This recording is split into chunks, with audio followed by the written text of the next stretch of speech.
वृंदावन मनोहरम गुरवे गौरचंद्राय राधिकाय तदालये कृष्णाय कृष्ण भक्ताय तद्भक्ताय नमो नमः। ॐ ज्ञानतिमिरान्धस्य ज्ञानाञ्जनशलाकया चक्षुर्मिलितं येन तस्मै श्रीगुरुवे नमः। नमोऽयं विष्णुपादाय तीर्थपथप्रदर्शिने श्रीमते भक्तिसम्पद तीर्थगोस्वामिति नामिने। चैतन्यचन्द्रचरितामृत शुद्ध सिन्धु वृन्दावनेश्वरोषाद्विषमन्निमग्नः जीवे जगन्निजगुणे स्वयमाप्नुवन्ति तान् वैष्णवांश्च हरिनामपरान् नमामि। पञ्चतत्त्वात्मकं कृष्णं भक्तरूपस्वरूपकं भक्तावतारं प्रत्यक्षं नमामि भक्तशक्तिकम्। वन्दे गुरुनीश भक्तान्येषामीशावतारकान् तत्प्रकाशांश तच्छक्ति कृष्ण चैतन्यसङ्गकम्। आनन्दलीलामय विग्रहाय हेमावदिव्यछविसुन्दराय तस्मै महाप्रेमरसप्रदाय चैतन्यचन्द्राय नमो नमस्ते। हे कृष्ण करुणा सिन्धु दीनबन्धु जगत्पते गोपेषु गोपिकाकान्त श्री राधाकान्त नमस्ते। तप्तकाञ्चन गौराङ्गी श्री राधे वृन्दावनेश्वरी वृषभानुसुते देवी प्रणमामि हरिप्रिये। वृन्दावै तुलसी देव्यै प्रियायै केशवस्य च कृष्ण भक्ति प्रदे देवी सत्यवत्यै नमो नमः। पिता पराशरोजस्य सुतदेवस्य जः पिता तं व्यासं बदरिवासं कृष्णद्वैपायनं भजे।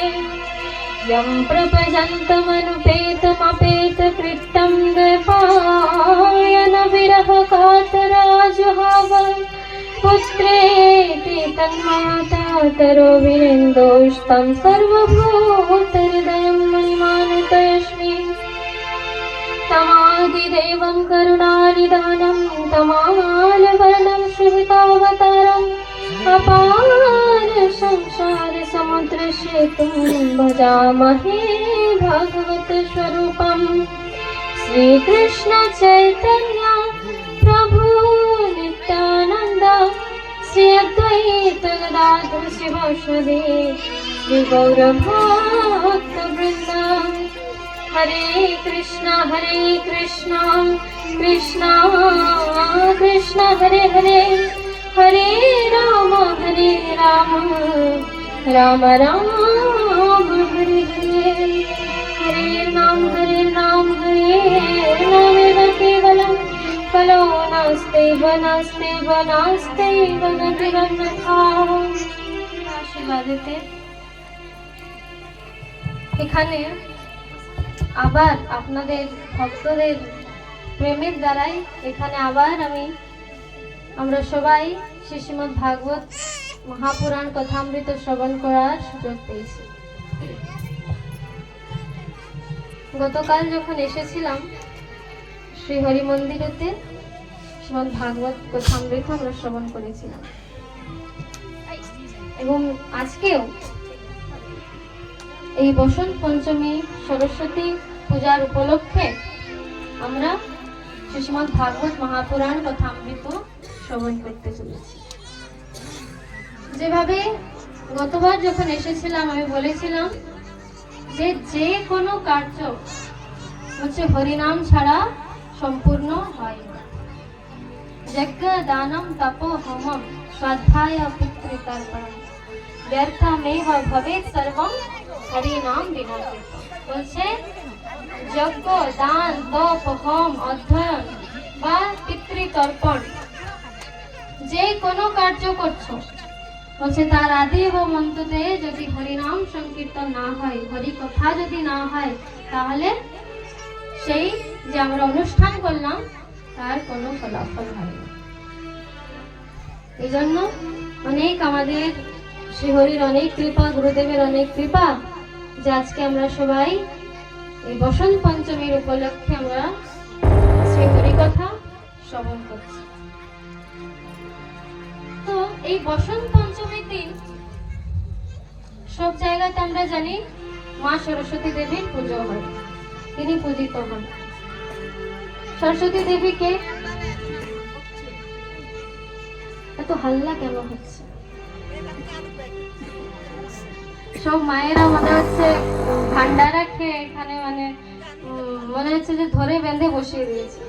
হরিনাম কীর্তন হচ্ছে কিন্তু কেউ আর হাতে তালি সেবাও করতে পারছে না। মনে হচ্ছে কথার আগে নিদ্রা দেবী চলে এসছে এখানে, তাই না? সবাই ঘুম পাচ্ছে ভান্ডারা সেবা করার পর। তো বলছে বসন্ত পঞ্চমীর দিন মা সরস্বতী দেবীর পূজা অর্চনা কেন হয়, কেন করা যায়, কেউ বলতে পারবেন?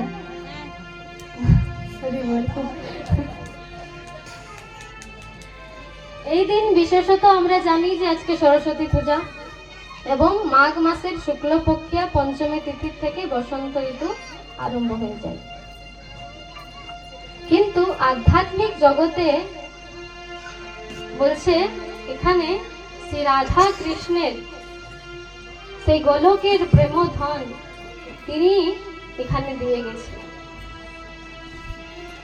আজকে এই বসন্ত পঞ্চমীর উপলক্ষে, বসন্ত পঞ্চমী ঋতুতে আধ্যাত্মিক জগতে শ্রীকৃষ্ণ কি লীলা করেছিলেন আমরা শুধু জানি যে মা সরস্বতী তিনি পূজিত হন বসন্ত পঞ্চমীতে, কিন্তু বলছে শ্রীকৃষ্ণ কি লীলা করেছেন এই কথা তো কেউ জানে না। শুধু জানে যে সরস্বতী পূজা হয়, তিনি হচ্ছে সঙ্গীত এবং জ্ঞানের অধিষ্ঠাত্রী দেবী, এই জন্য বসন্ত পঞ্চমীতে সরস্বতী মায়ের পূজা করি।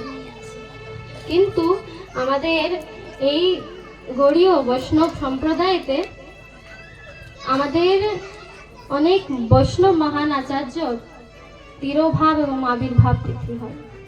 তিরোভাব অর্থাৎ যে এই ধরাধাম থেকে গোলক ধামে তিনি প্রবেশ করেছেন, নিত্যলীলা প্রবেশ করেছেন, সেটা হচ্ছে তিরোভাব। এবং আবির্ভাব কি হয়, যেই ধরাধামে যেদিন তিনি আবির্ভূত হন, জন্মগ্রহণ করেন। যে আচার্যগণ থাকে তাদেরকে জন্ম মৃত্যু বলা যায় না, তাদেরকে বলা যায় যে মানে তিরোভাব এবং আবির্ভাব বলে সম্বোধিত করা যায়। আমাদের গৌড়ীয় বৈষ্ণব আচার্য যে শিল রূপ গোস্বামী বাদ আজকে ওনার আবির্ভাব তিথি বসন্ত পঞ্চমীর দিনেই, আজকে না গতকাল তো ছিল, তো এই বসন্ত পঞ্চমীর উপলক্ষে আমি বলছি যে বসন্ত পঞ্চমীর দিনে আমাদের এই বৈষ্ণব সম্প্রদায়তে অনেক অনেক মহান বৈষ্ণব আচার্যগণের তিরোভাব এবং আবির্ভাব তিথি আমরা পালন করি। আর কি বিষ্ণুপ্রিয়া দেবীর আবির্ভাব দিন। বিষ্ণুপ্রিয়া দেবী কে ছিলেন, কেউ বলতে পারবেন? বিষ্ণুপ্রিয়া দেবী কে ছিলেন বলো, কেউ কিছু তো একটু বলো। আচ্ছা, মহাপ্রভুকে, মহাপ্রভুর বিষয়ে জানেন কিনা, কে ছিলেন মহাপ্রভু? গৌরাঙ্গ মহাপ্রভু তো কে ছিলেন, তিনি কার অবতার? মহাপ্রভু শ্রীকৃষ্ণ চৈতন্য মহাপ্রভু যে আমরা বলে তিনি কার অবতার? অনেকজন মহাপ্রভুর বিষয়েই জানেন না, বিষ্ণুপ্রিয়া দেবীকে কি করে জানবে? মহাপ্রভু শ্রী কৃষ্ণ চৈতন্য রাধা কৃষ্ণ নাহি অন্য। মহাপ্রভু হচ্ছে সাক্ষাৎ শ্রী রাধা কৃষ্ণর যুগল রূপ হচ্ছে গৌরাঙ্গ মহাপ্রভু। তিনি ভক্ত ভেসে এসে এই ধরাধামে আমাদেরকে হরিনাম রূপী প্রেমধন তিনি প্রদান করে গেছেন। আমরা যে করি না হরে কৃষ্ণ কৃষ্ণ কৃষ্ণ হরে হরে, হরে রাম রাম রাম হরে হরে। আজকে মহাপ্রভু এই গোলকের যে প্রেম রূপ ধন আছে, তিনি এই জগৎ সংসারকে আমাদেরকে কলিহত জীবকে উদ্ধারের জন্য তিনি আমাদেরকে দিয়ে গেছেন। রাধা মহাপ্রভু কে ছিলেন? শ্রী রাধা কৃষ্ণের মিলিত রূপ। এখন আমরা শ্রীমদ ভাগবতমেতে শুনি শ্রীকৃষ্ণের যে রূপ, যে সৌন্দর্য মাধুর্য, তার রস বলছে কোনো সীমা নেই। ওনার যে মাধুর্য রস আছে, সৌন্দর্য আছে, বলছে শ্রীকৃষ্ণের সৌন্দর্য এমন, বলছে স্বয়ং কাম কোটি কোটি কাম দেবের সামনেও, বলছে কোটি কোটি কাম দেব ওনার সামনে বলছে মূর্ছিত হয়ে যান। এমন হচ্ছে শ্রীকৃষ্ণের অঙ্গ কান্তি, ওনার স্বরূপ। এবং রাধারানী তপ্ত কাঞ্চন গৌরাঙ্গী, বলছে তপ্ত কাঞ্চন অর্থাৎ যে সোনার গলিত অবস্থা, সোনাকে যখন গলা যায় তখন এমনি ভাবে থাকে, সেই হচ্ছে রাধারানীর রূপ, অঙ্গ কান্তি যাকে বলে। তাহলে ভাবো, যখন কোটি কোটি কামদেব শ্রীকৃষ্ণের ঐশ্বর্যের কাছে বলছে মূর্ছিত হয়ে পড়ে, তখন ভাবো যে মহাপ্রভু তো স্বয়ং রাধা এবং কৃষ্ণের মিলিত রূপ ছিলেন। তাহলে ভাবো যে আমাদের শ্রী চৈতন্য মহাপ্রভুর সৌন্দর্য রূপ ঐশ্বর্য কেমন ছিল। আমরা সেটা আমাদের মস্তিষ্ক, আমাদের এই যে বুদ্ধি, এই বুদ্ধির দ্বারা আমরা কল্পনাও করতে পারবো না যে মহাপ্রভুর সৌন্দর্য কেমন। আজান উলম্বিত ভুজ, মহাপ্রভুর সৌন্দর্যকে আমরা গণনাও করতে পারবো না। অনেকজন বলে যে মহাপ্রভু ভক্ত, কিন্তু তিনি ভক্ত ভেসে সেজে এখানে রাধা রানীর সেই গুণ মহিমা তিনি কীর্তন করেছেন। তিনি সাক্ষাৎ শ্রীকৃষ্ণ। আচ্ছা, মহাপ্রভুর বিষয়ে তো অনেকজন মানে কিছুটা জানেন। পঞ্চতত্ত্ব কি? পঞ্চতত্ত্বের বিষয়ে কিছু জানেন? অনেকজন বলে হাত তোলা ছবি দাও। আমাদের এই যে হরি মন্দির ছিল, এখানেও দেখলাম আমি পঞ্চতত্ত্বর ছবি আছে, সেটাই হচ্ছে পঞ্চতত্ত্বর ছবি। শ্রীকৃষ্ণ চৈতন্য প্রভু নিত্যানন্দ শ্রী অদ্বৈত গদাধর শ্রীবাস আদি গৌর ভক্তবৃন্দ হচ্ছে পঞ্চতত্ত্ব। তার মধ্যে কি আছে? শ্রী গৌর হরি, শ্রীকৃষ্ণ চৈতন্য, তিনি হচ্ছে সাক্ষাৎ শ্রীমতী রাধারানী এবং কৃষ্ণের মিলিত রূপ, যুগল রূপ। তারপর শ্রীকৃষ্ণ চৈতন্য প্রভু নিত্যানন্দ। নিত্যানন্দ প্রভু কে ছিলেন? বলো, নিত্যানন্দ প্রভু কে ছিলেন? বলছে নিতাইয়ের করুণা হবে ব্রজে রাধা কৃষ্ণ পাবে। যতক্ষণ নিত্যানন্দ প্রভুর কৃপা হবে না, ততক্ষণ রাধা কৃষ্ণকে লাভ করা যায় না। নিত্যানন্দ হচ্ছে সাক্ষাৎ শ্বেতনাগ, যিনি ত্রেতা যুগে রামচন্দ্র যখন লীলা করতে এসেছিলেন, তখন ছোট ভাই লক্ষণ হয়ে তিনি এসেছিলেন। সত্য যুগে ছিলেন শ্বেতনাগ, ত্রেতা যুগে হলেন রামচন্দ্রের ছোট ভাই রূপে লক্ষণ, দ্বাপর যুগে বলরাম রূপে তিনি আবির্ভূত হলেন। এবং আমরা এখন বলছি যে এই যে ছোট বড় এবং যে শ্রীকৃষ্ণ চৈতন্য লীলাতে তিনি নিত্যানন্দ প্রভু রূপে জন্মগ্রহণ করেন, সেই বলরাম, সেই নিতাই। তারপর অদ্বৈত আচার্য, ওই যে আমরা দেখি না ছবিতে সাদা দাড়ি, সাদা চুল, যার পুরো চুলগুলো সাদা পেকে গেছে, তিনি হচ্ছেন কে? অদ্বৈত আচার্য, মহাবিষ্ণুর অবতার, মানে শিবজি এবং যে মহাবিষ্ণু, ওনার সাক্ষাৎ অবতার হচ্ছে অদ্বৈত আচার্য। তিনি শ্রীকৃষ্ণ চৈতন্য লীলাতে তিনি অদ্বৈত আচার্য প্রভুর রূপে তিনি সহযোগ দিয়েছিলেন। তারপর গদাধর পণ্ডিত। গদাধর হচ্ছে কে? তিনি হচ্ছে রাধারানীর কিছুটা অংশ মাত্র। শ্রীকৃষ্ণ চৈতন্য মহাপ্রভু তিনি রাধা কৃষ্ণের মিলিত অবতার, কিন্তু গদাধর প্রভু হচ্ছেন কে রাধারানীর কিছুটি অংশ ওনার মধ্যে ছিল, মানে গোপী ভাব ছিল গদাধর প্রভু। এবং শিবাস কে ছিলেন, তিনি ভক্ত রূপে এসেছিলেন, তিনি হচ্ছে সাক্ষাৎ নারদ মুনি। তাহলে এইভাবে এখন আমরা জানলাম পঞ্চতত্ত্বকে শ্রীকৃষ্ণ চৈতন্য প্রভু নিত্যানন্দ শ্রী অদ্বৈত গদাধর শিবাসাদি শ্রী গৌর ভক্ত, এই হচ্ছে পঞ্চতত্ত্ব। তার মধ্যে ছিলেন, যাই হোক আমরা এখানে আসি যে বিষ্ণুপ্রিয়া দেবী কে ছিলেন। বসন্ত পঞ্চমীর দিনে আমাদের গৌড়ীয় যত বৈষ্ণবগণ ভক্তগণ থাকে বিষ্ণুপ্রিয়া দেবীর আবির্ভাব তিথিতে দুপুর 12টা অবধি উপবাস থাকে। যেভাবে জন্মাষ্টমীতে থাকা হয়, রাধা অষ্টমীতে, এইভাবে বিষ্ণুপ্রিয়া দেবী হচ্ছেন সাক্ষাৎ কৃষ্ণ লীলাতে সত্যভামা। আমরা জানি কৃষ্ণের কত বিয়ে হয়েছিল, এটা তো জানেই নিশ্চয়। কতগুলো বিয়ে করেছিলেন কৃষ্ণ? 108। 16,108 শ্রীকৃষ্ণ বিবাহ করেছিলেন। 16,108। এখন এখানে অনেক প্রভুজি ভাবছেন নিশ্চয়ই যে আমাদের থেকে একটাই সামলানো যাচ্ছে না, 16,108 বিয়ে করেছিলেন শ্রীকৃষ্ণ। শ্রীকৃষ্ণ 16,108, তার মধ্যে 8 পটরানী ছিল, যার মধ্যে রুক্মিণী, সত্যভামা। তো সেই সত্যভামার অবতার হচ্ছে বিষ্ণুপ্রিয়া দেবী।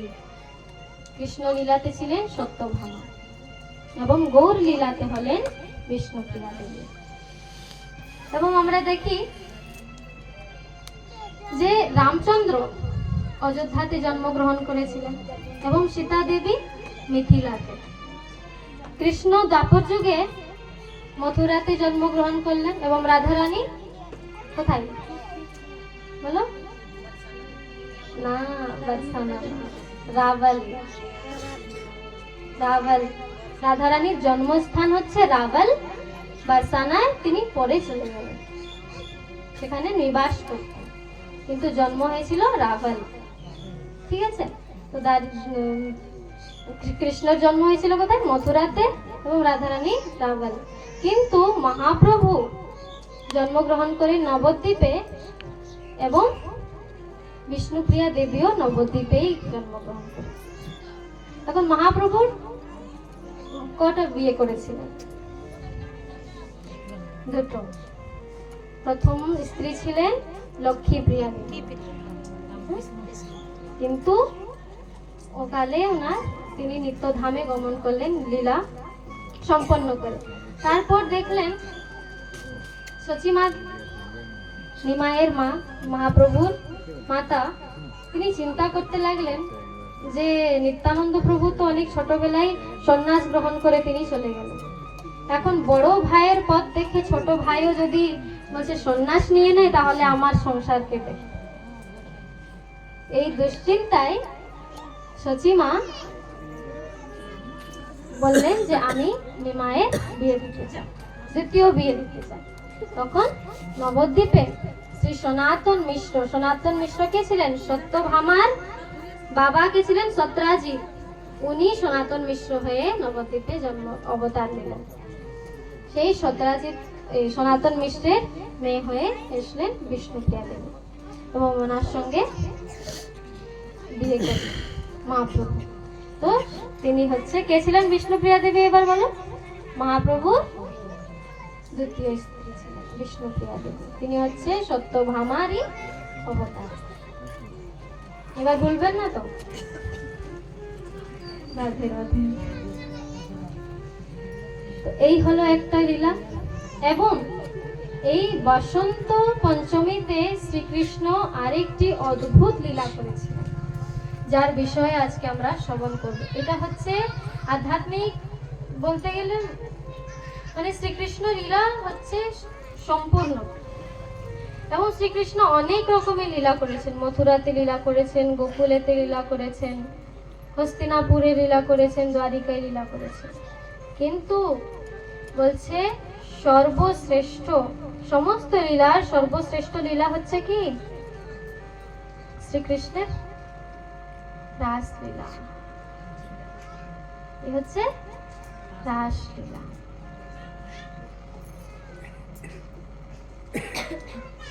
তোমরা আগে এখন শ্রবণ করব এই যে বাসন্তীয় রাস যাকে বলা হয়।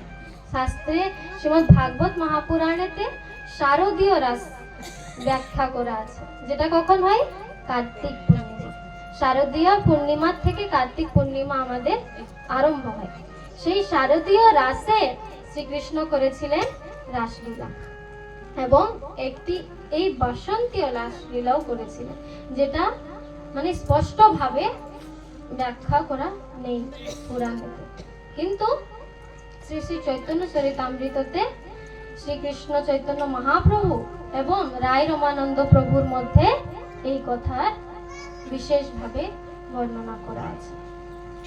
তো আজকে সেই লীলার বিষয়ে শ্রবণ করব। তার আগে আমরা জানি যে আজকে সরস্বতী মায়ের বিশেষভাবে পূজা কেন করা যায়, বসন্ত পঞ্চমী যে কেন পালিত হয়। তো আজকের দিনেই মা সরস্বতী দেবীর আবির্ভাব। আজকের দিনে যখন ব্রহ্মা বলছে সম্পূর্ণ সৃষ্টির যখন রচনা করছিলেন, ব্রহ্মাকে তো দায়িত্ব দিয়েছিলেন কৃষ্ণকে, যাও তুমি সৃষ্টির রচনা করো। তো তখন ব্রহ্মাজি সমস্ত গ্রহ নক্ষত্র বিভিন্ন রকমের বস্তু ইত্যাদি সৃজন করলেন। কিন্তু বলছে যখন সমস্ত কিছু তিনি সৃজন করলেন, সৃষ্টি করলেন, বলছে যত গ্রহ নক্ষত্র ছিল, বলছে সব নক্ষত্র বলছে কোনো দিশা বলছে ছিল না। কোন নক্ষত্র বলছে কোনো দিশা নির্ধারিত ছিল না, যে যেদিকে পাচ্ছে চলে যাচ্ছে, মানে এদিকে ওদিকে চলে যাচ্ছে। তারপরে যত বস্তু ছিল বলছে এই সংসারের মধ্যে কোনো বাণী ছিল না, সবাই মুখ ছিল, কিছু বলতো না, কিছু আওয়াজ নেই, কিচ্ছু নেই, মানে একটা শব্দ নেই। পুরো সৃষ্টি যখন রচনা করলেন ব্রহ্ম, তখন এই সৃষ্টি সমস্ত শব্দ শূন্য ছিল, মুখ ছিল। তখন দৌড়ে দৌড়ে ব্রহ্মা কি করলেন? নারায়ণের কাছে গিয়ে করো হাত জোড়ে নিবেদন করলেন, প্রভু আমি সৃষ্টি রচনা করেছি, কিন্তু একটা প্রবলেম হয়ে গেছে। বলছে কি হয়েছে বলো শুনি। বলছে সবকিছু সৃষ্টি তো করেছি, কিন্তু গ্রহ নক্ষত্রর কোনো দিশা নেই, যার প্রভাবে বলছে অসন্তুলন উৎপত্তি হয়ে গেছে সংসারের মধ্যে। যখন নক্ষত্র এদিকে ওদিকে যাবে, কোনো এখানে কি সন্তুলন বনে থাকবে? থাকবে না, সেখানে সব ধ্বংস হয়ে যাবে। তো নারায়ণ বললেন ঠিক আছে, তো আমি যে আদেশ করছি তুমি করো। তখন নারায়ণ আদেশ করলেন। নারায়ণের আদেশে ব্রহ্মা নিজের কমণ্ডলুর থেকে, যে কমণ্ডল থাকে ব্রহ্মার হাতে দেখবেন, সেই কমণ্ডলুর থেকে এক করো জল নিয়ে এই পৃথিবীর মধ্যে ছড়িয়ে দিলেন। সেই জলের থেকে যে ধ্বনি উৎপন্ন হলো, তার দ্বারাই একটি সুন্দর কমল পুষ্প হলো। সেই কমলেতে মা সরস্বতী দেবী আবির্ভূত গ্রহণ করলেন। একদম শ্বেত বস্ত্র, চতুর্ভুজ হাত, দুই হাত দিয়ে তিনি বীণা ধরে আছেন। দেখবেন মা সরস্বতী দেবীর যে শ্রীমূর্তি আছে, তাদের দেখবেন যে দু হাত ধরে তিনি বীণা নাদ করছেন, এক হস্তেতে জাপের মালা আর এক হাতে পুস্তক গ্রন্থ আছে। এইভাবে সুন্দর ঐশ্বর্য নিয়ে স্বয়ং মা সরস্বতী দেবী এই বসন্ত পঞ্চমীর দিনে তিনি আবির্ভূত হলেন। এবং এই দিনে যখন মা সরস্বতী বীণা বাজালেন, যখন নাদ করলেন, তখন বলছে তার দ্বারাই বলছে ব্রহ্মনাদ বেজে উঠলো। সেই ব্রহ্মনাদ যখন বেজে উঠলো, তদনুরূপ বলছে পুরো সৃষ্টিতে, পুরো ব্রহ্মাণ্ডে বলছে একটা পরম শান্তির অনুভূতি হলো, পরম শান্তির উৎপত্তি হলো, এবং সমস্ত যত গ্রহ নক্ষত্র আদি ছিল সন্তুলিত হয়ে গেল, নিজে নিজের জায়গাতে চলে। বলা যায় যে এই দিনে ব্রহ্মাজি যখন মা সরস্বতীকে আবির্ভাব করলেন, মা সরস্বতীকে তিনি উৎপন্ন করলেন, তখন নারায়ণ মা সরস্বতী দেবীকে এই বরদান দিলেন যে তুমি পৃথিবীতে আজকের দিনে জায়গায় জায়গায় তুমি পূজিত হবে। এই জন্য মা সরস্বতীকে সঙ্গীত এবং জ্ঞানের অধিষ্ঠাত্রী দেবীও বলা হয়। তো আমরা বলবো শুধু সঙ্গীত এবং গানের কেন? তো বলছে ভগবান তো আমি কৃষ্ণ একই, কিন্তু বলছে সবাইকে আলাদা আলাদা ডিপার্টমেন্ট দেওয়া আছে। ব্রহ্মাজিকে যেমন সৃষ্টি রচনা করার জন্য তিনি দায়িত্ব ভার দিলেন, শঙ্করজিকে কি করলেন? মহাদেবকে বললেন তুমি সৃষ্টির সংহার করবে, এই দায়িত্ব দিলেন। অন্তিমেতে যখন সৃষ্টির সংহার হবে মহাদেবকে তিনি এই দায়িত্ব দিলেন। ঠিক সেইভাবে মা সরস্বতী দেবীকে ভগবান বললেন তুমি সঙ্গীত এবং জ্ঞানের অধিষ্ঠাত্রী দেবী হবে। এবং এই দিন থেকে মা সরস্বতী দেবী বিশেষভাবে পূজিত হন। তো আমরাও মা সরস্বতী দেবীর চরণে এই প্রার্থনা করে থাকি যে তিনি আমাদেরকে এই যে ভৌতিক জগতের এই যে জড় মায়া সংসারের যত ক্লেশ আদি আছে এই সব থেকে, এই অন্ধকার থেকে বের করে আমাদেরকে আধ্যাত্মিক পথে তিনি যেন কৃপা করেন, যেন আমরা শ্রীকৃষ্ণের চরণে আমরা সেই জ্ঞানের দ্বারা আমরা শ্রীকৃষ্ণের সেবা করতে পারি। তো এই হলো বসন্ত পঞ্চমীর দিনে আমরা সরস্বতী দেবীর পূজা অর্চনা করি এই কারণে, কারণ আজকে তিনি আবির্ভাব হয়েছে। এবার আসি আমরা বাসন্তীয় লীলা। আমি যে বললাম না যে শ্রীকৃষ্ণ আধ্যাত্মিক লীলা, যে সর্ব বেদের প্রতিপাদ্যকে ভগবান শ্রীকৃষ্ণ বলছে শ্রীমদ ভাগবতের বলছে অভিনেতাকে, অভিনেতা আজকালের কমন ল্যাঙ্গুয়েজে বলা হয় হিরো, যাকে বলা হয়। তো শ্রীমদ ভাগবতের হিরো কে? শ্রীকৃষ্ণ, ভগবান শ্রী কৃষ্ণ। তো বলছে তিনি এই জগতে অনেক রকমের লীলা আদি করে গেছেন। শ্রীকৃষ্ণের বাল্য লীলা, শ্রীকৃষ্ণের গোপীদের সঙ্গে যত ছলনা, মাখন চুরি লীলা, গোদহন লীলা আদি এই রকমের সুন্দর সুন্দর লীলা তিনি করে গেছেন। কিন্তু সব লীলার মধ্যে সর্বশ্রেষ্ঠ লীলা হচ্ছে শ্রীকৃষ্ণের রাস লীলা, যাকে গোলকের প্রেম ধন বলা হয়। সেই রাস লীলা শ্রীকৃষ্ণ এখানে করেছেন। কিন্তু আমরা সবাই জানি একটাই রাসলীলা করেছেন, যাকে মহারাসও বলা হয়, যেটা আমরা শুনেছি কার্তিক মাসে শরৎ পূর্ণিমার থেকে হয়। কিন্তু বলছে না, কৃষ্ণ এমনি তো অনেক রাসলীলা করেছেন, কিন্তু সর্বশ্রেষ্ঠ দুটো রাস এটা বর্ণিত আছে বিশেষভাবে এবং মহারাস যাকে বলা হয়, এটা হচ্ছে একটা শারদীয় রাস, একটা হচ্ছে বাসন্তী রাস। এই বাসন্তীর দিন থেকে রাস আরম্ভ করেছেন। তো এই বসন্ত পঞ্চমীর দিন ভগবান শ্রীকৃষ্ণ বলছে সব থেকে বড় লীলা করেন, শারদীয় লীলার থেকেও বেশি বড়, বেশি গুরুত্বপূর্ণ, বেশি মাহাত্ম্যপূর্ণ এই বাসন্তী রাস। আমরা জানি শুধু শারদ পূর্ণিমাকে মহারাস বলা হয়, যে শত কোটি গোপীর সঙ্গে শ্রীকৃষ্ণ রাস করেছিলেন, এটা হচ্ছে মহারাস। কিন্তু এই যে বাসন্তী রাস এটা মহারাস হচ্ছে কেন? এখন আমাদের যে জড় বুদ্ধি আছে না, আমাদের মধ্যে যত ইন্দ্রিয় আছে, এই ইন্দ্রিয় দ্বারা বলছে শ্রীকৃষ্ণ তত্ত্বকে আমরা জীবনে জানতে পারবো না। এই ইন্দ্রিয় থেকে অনেক দূরে আছে শ্রীকৃষ্ণ তত্ত্ব। শ্রীকৃষ্ণ তত্ত্বকে বুঝতে গেলে, জানতে গেলে আমাদেরকে কি করতে হবে না, আমাদের হৃদয়ে যখন ভক্তির সঞ্চার হবে, শুদ্ধ তত্ত্ব ভক্তি যখন আমাদের হৃদয়ে আসবে, তখন শ্রীকৃষ্ণ তত্ত্বকে আমরা জানতে পারবো। অনেকজন এখানে রাসের আলাদা ভাবে ডেফিনেশন দেয়। রাস অর্থাৎ সবাই বলে যে আসক্তি লীলা যাকে বলা হয়, কিন্তু না, শ্রীকৃষ্ণর প্রতি গোপীদের যে ভাব, শ্রীকৃষ্ণর প্রতি গোপীদের যে পূর্ণ সমর্পণ, সেটা হচ্ছে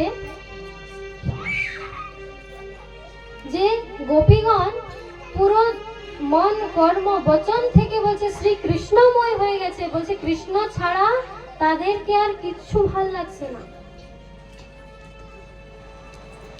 এই সুন্দর মধুর লীলাকে বলছে শ্রীকৃষ্ণর সঙ্গে যে মিলাপ আছে এটা হচ্ছে রাসলীলা। কিন্তু আমাদের জড় জগতের লোক রাসলীলাকে সেটা খারাপ ভাবে দেখে, খারাপ ভাবে বর্ণনা করে জায়গায় জায়গায়। কিন্তু কি শাস্ত্র আছে পড়বে না, গুরু বৈষ্ণবগণ আছে তাদেরকে কোনোদিনও শুনবেন না। তাহলে কি হবে? আমাদের যত জড় বুদ্ধি, আমরা শুধু চাঁদ পর্যন্ত যেতে পারবো, কিন্তু চাঁদের উপরে অনেক গ্রহ আছে, অনেক নক্ষত্র আছে, সেটাকে আমরা যাইনি এখন। তো সেইভাবে আমাদের বুদ্ধি এটা বিশেষভাবে পরিমাপে দেওয়া আছে, কিন্তু তার উপরে আমরা জীবনে চাইলে যেতে পারবে, কিন্তু যাব না, করবো না, শুনবো না, শাস্ত্র আদি পড়বো না, সেই শোনা কথাগুলোকে আমরা বলবো, কিন্তু তো এখানে বলছে যে বাসন্তী রাস বলছে অনেক গুরুত্বপূর্ণ ছিল, মহত্বপূর্ণ ছিল শারদীয় রাসের তুলনায়। এখানে কোয়ান্টিটির বিষয়ে বলা হচ্ছে না। শারদীয় পূর্ণিমাতে 100 কোটি গোপী রাস করেছিলেন, কিন্তু এই বাসন্তী রাসেতে বলছে 100 কোটি গোপী ছিল না, কম ছিল, কম গোপী ছিল। সেখানে 100 কোটি গোপী ছিল, এখানে 100 কোটি গোপী ছিল না।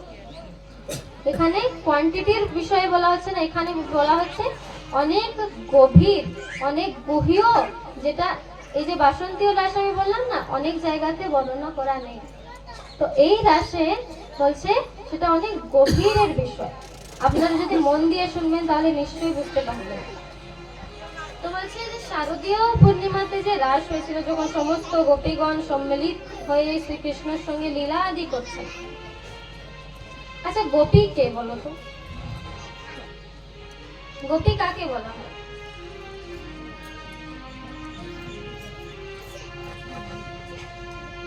গোপী কে? যে শ্রীকৃষ্ণর সঙ্গে রাস করেছিলেন, না? হ্যাঁ, এখানে গোপী বলছে কোনো স্ত্রী বা পুরুষকে বলা হচ্ছে না। শুধু বৃন্দাবনের যে গোপীগণ ছিল, যে কৃষ্ণের সঙ্গে রাস আদি করেছেন, শ্রীকৃষ্ণ প্রতিটি লীলাতে সাহায্য করেছেন, শুধু তারা গোপী নয়। আমরা মনে করি গোপী মানে স্ত্রী, স্ত্রী হচ্ছে গোপী, তারা গোপী নয়। বলছে তাহলে গোপীকে বলছে যার নেত্র কেবল কৃষ্ণ দর্শন করার ইচ্ছা করে, সেই নেত্র হচ্ছে গোপী। যার কান বলছে সদাই শ্রীকৃষ্ণ কীর্তন, শ্রীকৃষ্ণ কথা শ্রবণ করতে পিপাসু আছে, সেই কান হচ্ছে গোপী। যার হাত বলছে শুধু কৃষ্ণ সেবা করতে চাই, সেই হাত হচ্ছে গোপী। যার নাক বলছে সর্বদাই শ্রীকৃষ্ণের শ্রী অঙ্গের সুগন্ধকে নিতে চায়, সুগন্ধকে নেওয়ার লালসা রাখে, সেই নাক হচ্ছে গোপী। বলছে যার চরণ শুধু বৃন্দাবন ধাম শুধু যেতে চায়, সেই চরণ হচ্ছে গোপী। এখানে কোনো গোপী কোন স্ত্রী বা পুরুষকে বলা হচ্ছে না। যে সর্বাঙ্গ সর্বক্ষণ মন কর্ম বচনের দ্বারা বলছে শুধু কৃষ্ণময় হয়ে গেছে। কৃষ্ণের রূপ কেমন? কালো রূপ। বলছে যে কোনো একটা চুলও বলছে যদি কালো দেখছে, সেখানে গোপীগণ কৃষ্ণকে দর্শন করছে। তমাল বৃক্ষ কালো রঙের হয়, সেই তমাল বৃক্ষর মধ্যে রাধারানী গোপীগণ কৃষ্ণকে দর্শন করছে। বলছে তাদের বলছে সর্বাঙ্গ রোম রোম বলছে শুধু কৃষ্ণ কৃষ্ণ কৃষ্ণ কৃষ্ণ করছে। সেই রকম আমাদেরকে ভাব আনতে হবে, গোপীগণের ভাব। এই জন্য একটা ভজনও খুব সুন্দর আছে, গোপী প্রেম কি ভিক্ষা দিজে জैसे हो मोहे अपनो कर लीजिए। রাধারানীর কাছে ভক্ত প্রার্থনা করছে, যখন ক্রন্দন করে করে ভক্ত রাধারানীর কাছে বলছে, রাধারানী বলছে তোমায় কি চাই বলো, আমি দেব। তোমার ধন চাই, ঐশ্বর্য চাই, গোলক ধাম চাই, বলছে তোমার কি চাই বলো। সেই ভক্ত তখন বলছে গোপী প্রেম কি ভিক্ষা দিতে। গোপী প্রেম বলছে সেটা সহজে পাওয়া যায়, সেই গোপী প্রেম বলছে যার সর্বাঙ্গ শুধু কৃষ্ণ কৃষ্ণ চাই, শুধু কৃষ্ণকে প্রাপ্ত করার লালসা রাখে, সেই সর্বাঙ্গ হচ্ছে গোপী। এটা এখানে এই জন্য কোন স্ত্রী বা পুরুষ যদি আমরা ভাবি তাহলে এখানে অপরাধ হয়ে যাবে। গোপী কোন স্ত্রী বা সামান্য পুরুষ বা নেই, যেটা ভুল করবেন না, ভুলেও ভুল করবেন না।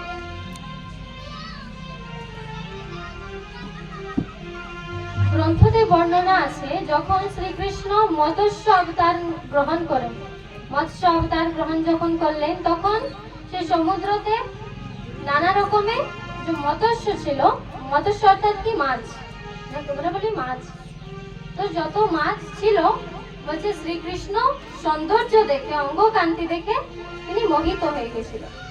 তখন কৃষ্ণ বললে আমি এই মৎস্য অবতারে বলছে তোমাদেরকে কান্তি হিসাবে আমি গ্রহণ করতে পারবো না, তোমাদেরকে আমি বরদান দিচ্ছি, তোমাদের এই যে প্রেম, এই প্রেম যে আমার প্রতি যে প্রতিষ্ঠা, আমার প্রতি যে প্রেম, বলছে তোমরা দ্বাপর যুগে গোপী সেজে আসবে, গোপী রূপে তোমরা জন্মগ্রহণ করবে, সেখানে আমি তোমাদের আশা পূর্ণ করব, আমি তোমাকে নিজের কান্তি হিসাবে আমি তোমাকে নিজের লীলায় সাহায্য করতে এখানে আবির্ভূত হবে।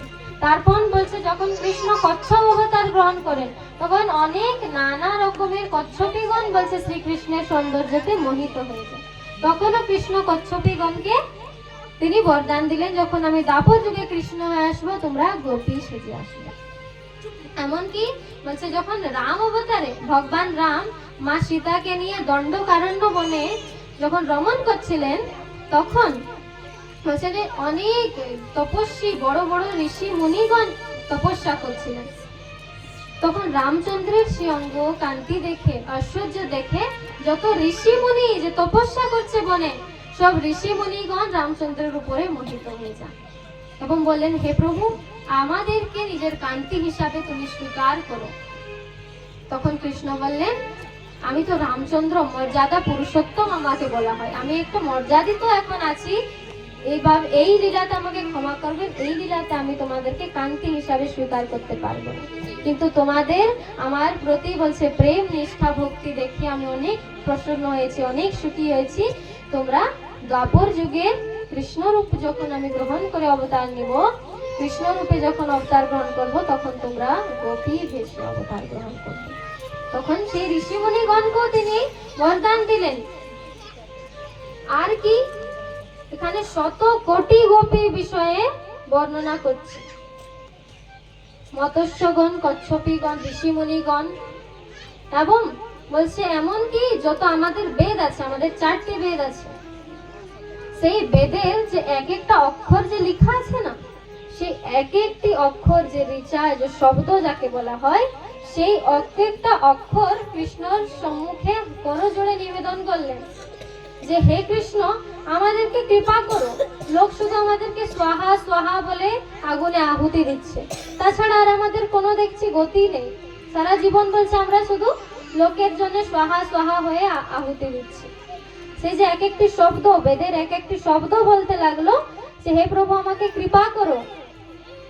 তখন ভগবান বললেন যে তোমরাও গোপী ভাবে আসবে শ্রীকৃষ্ণ লীলাতে, সেই বেদের এক একটি শব্দ হচ্ছে গোপী। রামচন্দ্র লীলাতে যখন মুনি ঋষিগণ তপস্যা করেছিলেন, সেই মুনি ঋষিগণ হচ্ছে গোপী। তো সমস্ত বেদের ঋচাগণ বরদান দিলেন যে তোমরা গোপী বেশে আসবে। তো গোপীগণে এখানে সামান্য স্ত্রী বা পুরুষ নয়, এটা বলা বা বুঝা আমাদের অপরাধ লাগে। তাহলে ভাবো কত কত কোটি কোটি তপস্যা করে তারা আজকে শ্রীকৃষ্ণ লীলাতে গোপী হয়ে সেজে আসতে পেরেছে, গোপী ভাবে তারা গ্রহণ শ্রীকৃষ্ণ লীলায় সহযোগ করেছে। তাই বলছে এই শরৎ পূর্ণিমাতে যে হয়েছিল, যেখানে সমস্ত প্রকারের গোপীগণ সম্মিলিত ছিল, সমস্ত প্রকারের বেদের ঋচা বলো, ঋচায় বা রামচন্দ্রের যত তপস্বী মুনিগণ ছিল, মৎস্য অবতারে মৎস্য ছিল, কচ্ছপীগণ ছিল, সমস্তগণ শ্রীকৃষ্ণর সেই শারদীয় পূর্ণিমার লীলাতে শত কোটি গোপী হয়ে শ্রীকৃষ্ণর রাসলীলাতে আনন্দ প্রদান করতে তারা সম্মিলিত হল। সেই হচ্ছে শারদীয় পূর্ণিমা। তখন যে বললাম সেটা শারদীয় পূর্ণিমার বিশেষে আমি বলছি। তো এখানে এখন বুঝতে হবে শারদীয় পূর্ণিমাতে সবাই ছিল কি মিক্স, মানে এখন এটা বুঝতে গেলে যেমন ভক্ত দু প্রকারের হয়, একটা হচ্ছে নিত্য সিদ্ধ, এক হচ্ছে সাধন সিদ্ধ। নিত্য সিদ্ধ কাকে বলা হয়? বলছে শ্রীকৃষ্ণ যখন বলছে শ্রীকৃষ্ণ পরমাত্মা, তো পরমাত্মার থেকে যে আমাদের ভিতরে যে আত্মা আছে, তখন যখন শ্রীকৃষ্ণ আত্মা যখন আত্মারূপী মানুষ যখন প্রকট করলেন, তখন তাদেরকে জিজ্ঞাসা করলেন যে তোমাদেরকে জন্ম দিচ্ছি, তোমরা জন্মগ্রহণ করে কি করতে চাও? তখন তারা বলছে আমরা নিত্য তোমার সেবায় থাকতে চাই, কেবলমাত্র তোমার সেবা অর্চন কীর্তন আদি আমরা তোমার সেবা নিমগ্ন করতে চাও, দয়া করে আমাদেরকে নিজের থেকে দূরীভূত করবেন না। তো তারা কি হলেন, যখন এইভাবে শ্রীকৃষ্ণ যখন জিজ্ঞাসা করলেন যে তোমরা কি করতে চাও জন্ম গ্রহণ করে, তখন তারা বললেন যে আমরা শুধু তোমার সেবাই থাকতে চাই। তো বলছে ঠিক আছে, তাহলে তোমাদেরকে জড় জগতে যাবার কোনো প্রয়োজন নেই, তোমরা আমার নিত্য ধাম গোলক ধামে তোমরা চলে যাও। নিত্য মানে জন্ম গ্রহণ করা মাত্র তারা কি হয়েছে, এই জড় জগতে আসে না, তারা নিত্য ভগবানের গোলক ধামে প্রবেশ করেছে। জন্ম নেওয়া সত্ত্বেও তারা ভগবানের ধামেই গমন করেছে। তারা হচ্ছে কি নিত্য সিদ্ধ ভক্ত। তো ভগবান বললেন, আর যে দ্বিতীয় প্রকারের যে জীব ছিল তাদেরকে ভগবান জিজ্ঞাসা, তোমরা প্রকট হয়ে এই জীবনে তোমরা কি করতে চাও? তখন তারা বলছে কি আমরা নিজে ভগবান হতে চাই।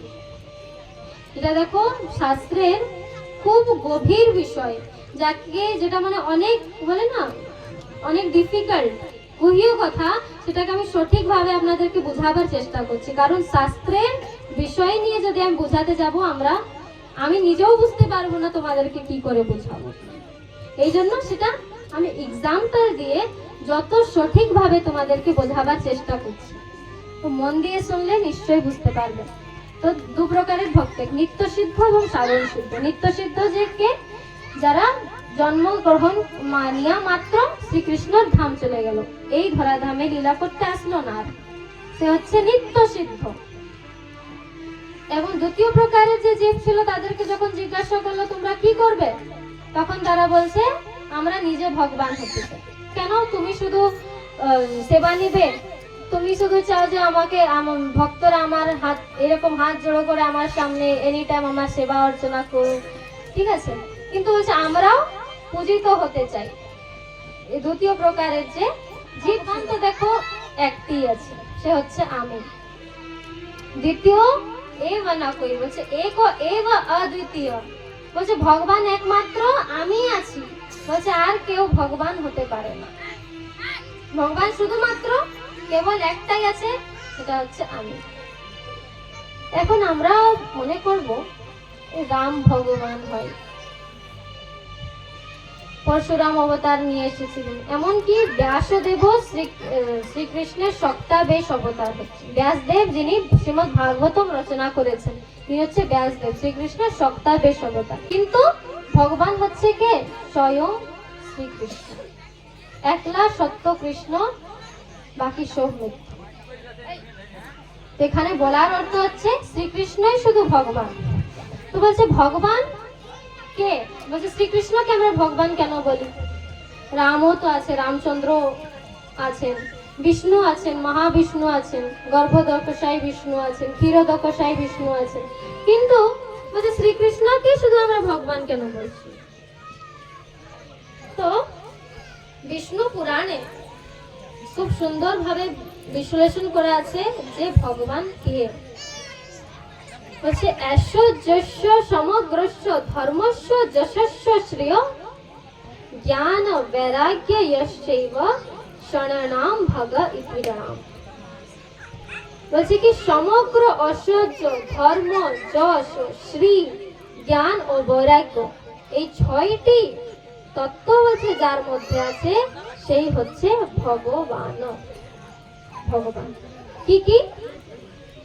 ঐশ্বর্য, ধর্ম, যশ, শ্রী, জ্ঞান আর বৈরাগ্য। বলছে এই ছয়টি ঐশ্বর্য যার মধ্যে আছে বলছে সেই হচ্ছে ভগবান। এবং শ্রীকৃষ্ণের মধ্যে এই ৬টি ঐশ্বর্য সম্পূর্ণ আছে, পরিপূর্ণ আছে, এই জন্য শ্রীকৃষ্ণ হচ্ছে স্বয়ং ভগবান। ১৬টি কলা হয়, শ্রীমদ্ ভাগবতমের বর্ণনা আছে, ১৬ কলা আছে।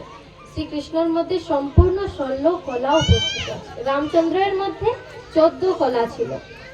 এভাবে যত অবতার গ্রহণ করেছেন সম্পূর্ণতে শ্রীকৃষ্ণের কিছু কিছু অংশ মাত্র এসেছিল, কিন্তু শ্রীকৃষ্ণ স্বয়ং সাক্ষাৎ ১৬ কলা স্বরূপ নিয়ে তিনি এই ধরাধামে লীলা করেছেন। এই জন্য শ্রীকৃষ্ণ হচ্ছে, শ্রীকৃষ্ণর দ্বারাই সবার সৃষ্টি। ব্রহ্মা বলো শিব বলো আর যে কোনো আছে সব হচ্ছে শ্রীকৃষ্ণ থেকে উৎপন্ন। রাম অবতার গ্রহণ করেছেন শ্রীকৃষ্ণরই অংশরূপ, কিন্তু শ্রীকৃষ্ণ হচ্ছে ভগবান, স্বয়ং ভগবান। এটা শাস্ত্রে আমার মুখবাণী নয়, এটা শাস্ত্রে প্রমাণিত আছে, শাস্ত্রে প্রমাণ করা আছে, আমি বলছি।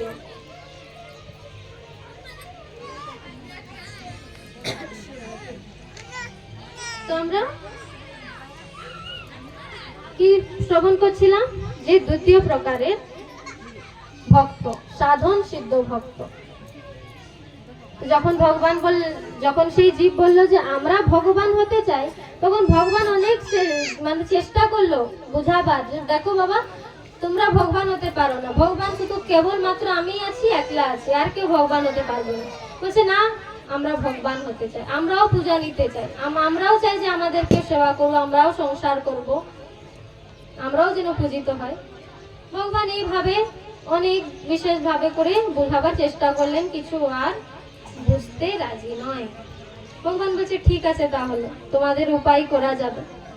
তো ভগবান সেই যে সাধন সিদ্ধ ভক্ত, তাদের অনুগ্রহে ভগবান এই সৃষ্টির এই ভৌতিক সংসারে রচনা করলেন। এবার আমাদের মনে প্রশ্ন থাকবে না যে ভগবান এই পৃথিবী কেন বানিয়েছে।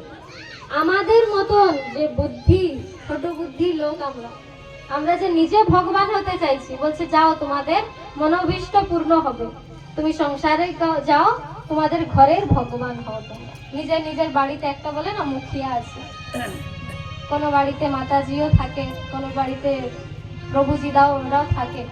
তো বলছে যাও তোমরা তোমাদের ঘরের ভগবান হয়ে থাকো, সবাইকে সংসার দিয়ে দিয়েছে, সংসার করো, যটা বিয়ে করো, একটা দুটা তিনটা চারটা সন্তান উৎপত্তি করো, যাও এইভাবে তোমরা সংসার করো।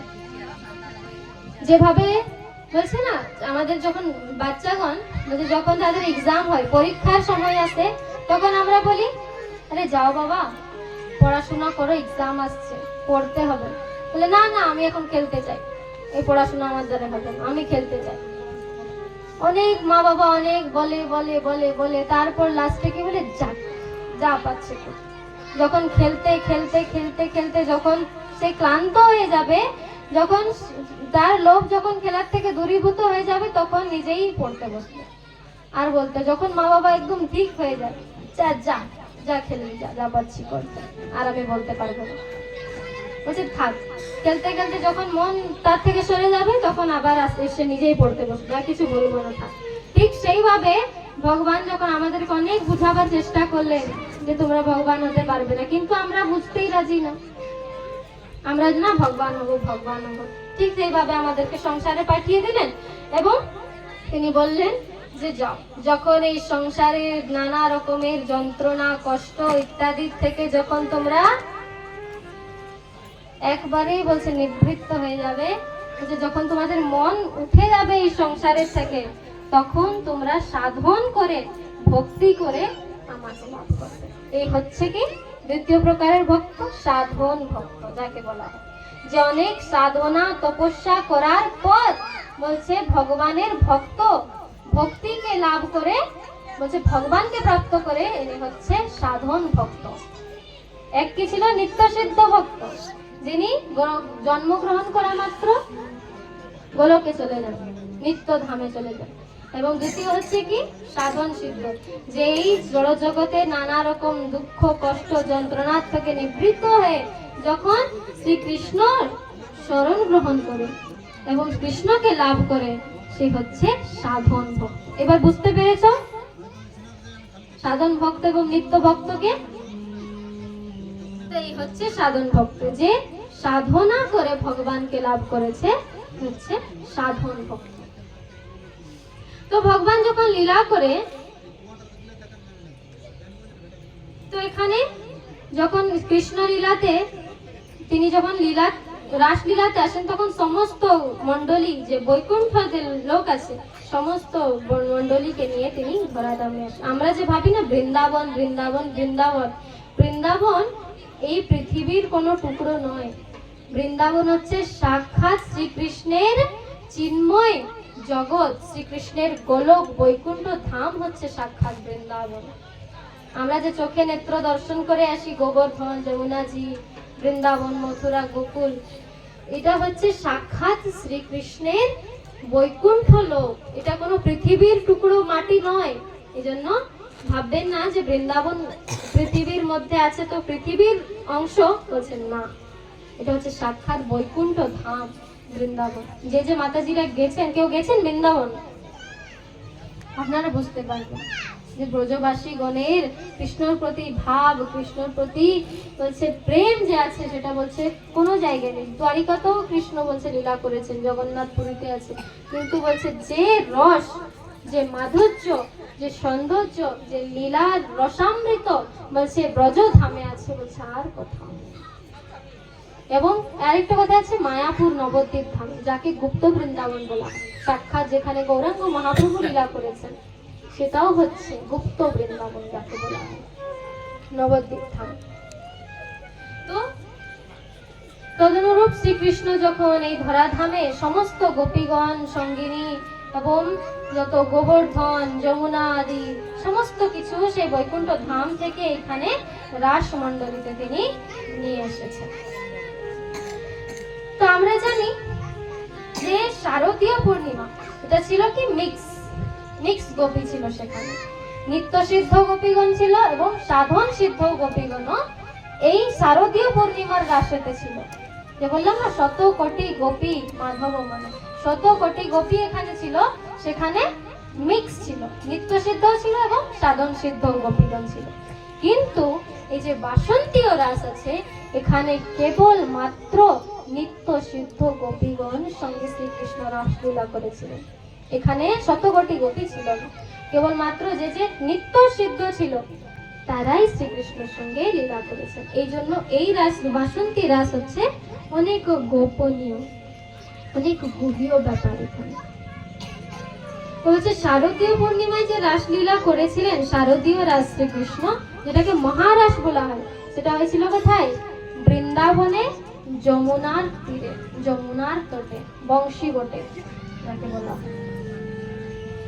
এবং এই বাসন্তীয় রাস কোথায় হয়েছিল? বলছে গোবর্ধনে, চন্দ্র সরোবরের তটে। গোবর্ধন পরিক্রমায় গিয়েছেন না? সেই গোবর্ধন পরিক্রমা যখন ছোট পরিক্রমা ভিতরের থেকে যখন দেওয়ানো হয়, সেই ভিতরের রাস্তায় আসে চন্দ্র সরোবর। সেই চন্দ্র সরোবরের তটে শ্রীকৃষ্ণ বাসন্তীয় রাসলীলা করেছিলেন।